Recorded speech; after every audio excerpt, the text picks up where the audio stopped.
বালিগঞ্জের কংগ্রেস প্রার্থী প্রয়াত কংগ্রেস নেতা সোমেন মিত্র ছেলে রোহন মিত্র প্রথমবার বিধানসভা নির্বাচনে লড়াই করছেন তিনি। প্রচণ্ড গরমে দিনভর প্রচারের মাঝে সুস্থ থাকতে হালকা নিরামিষ খাবারের উপরই ভরসা রাখছেন রোহন। এবারই প্রথম সংসদীয় রাজনীতিতে প্রতিদ্বন্দ্বিতা। এই প্রথম বিধানসভা নির্বাচনের লড়াইয়ে রোহন মিত্র। বাবা সোমেন মিত্র 1972 থেকে 2006 সাল পর্যন্ত 7 বার বিধায়ক হয়েছেন। মা শিখা মিত্র একসময় বিধায়ক ছিলেন, কিন্তু এখন তিনি রাজনীতি থেকে অনেক দূরে। এবার বিধানসভার মহারণে রোহন মিত্র। বালিগঞ্জের মতো হেভিওয়েট কেন্দ্রে তাকে লড়াইয়ের দায়িত্ব দিয়েছে কংগ্রেস। আমার পরিচয়টা হচ্ছেই তো সোমেন মিত্র ছেলে, যেই বলছে সোমেন মিত্র ছেলে তারা আমাকে আবার দ্বিতীয়বার দেখছে। মাইনরিটি ডমিনেটেড ওয়ার্ডে তো সবাই বলছে যে তাদের যারা তাদের লিডার হলো সোমেন মিত্র।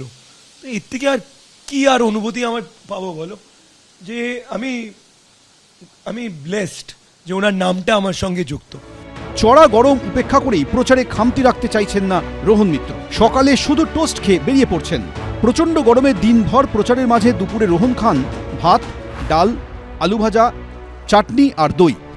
একটু ডাল, একটু আলু ভাজা, তোমার একটু চাটনি, পাঁপড়, আর একটু পারলে মিষ্টি দই, এই চলছে।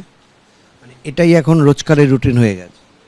একটু খিচুড়ি মাঝে মাঝে, যদি এখানে বাড়িতে না আসি, যদি অফিস থেকে করি, তখন অফিসের পাশে একটা খিচুড়ি দোকান আছে, ও একটু মানে পাতলা খিচুড়ি আর একটু আলু চোখার মতো বানায়, ওটাতেই দুপুরবেলাটা তো এটাই হয়।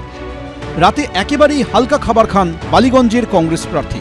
রুটি সবজি দিয়েই রাতের খাওয়া সারেন তিনি। পুষ্টিবিদরা বলছেন কার্বোহাইড্রেট সমৃদ্ধ ভাত সহজে হজম হয়, শরীরে দ্রুত শক্তি যোগায়।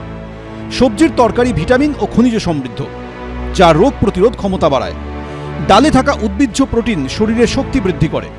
দইয়ে থাকা ল্যাকটিক অ্যাসিড হজম শক্তি উন্নত করে। এবার বালিগঞ্জে কংগ্রেস প্রার্থী রোহন মিত্রর লড়াই তৃণমূলের শোভনদীপ চট্টোপাধ্যায়, বিজেপির শতরূপা এবং সিপিএমের আফরিন বেগমের সঙ্গে। 29 এপ্রিল দ্বিতীয় দফায় ভোট রয়েছে বালিগঞ্জে। উজ্জ্বল মুখোপাধ্যায়, এবিপি আনন্দ, কলকাতা।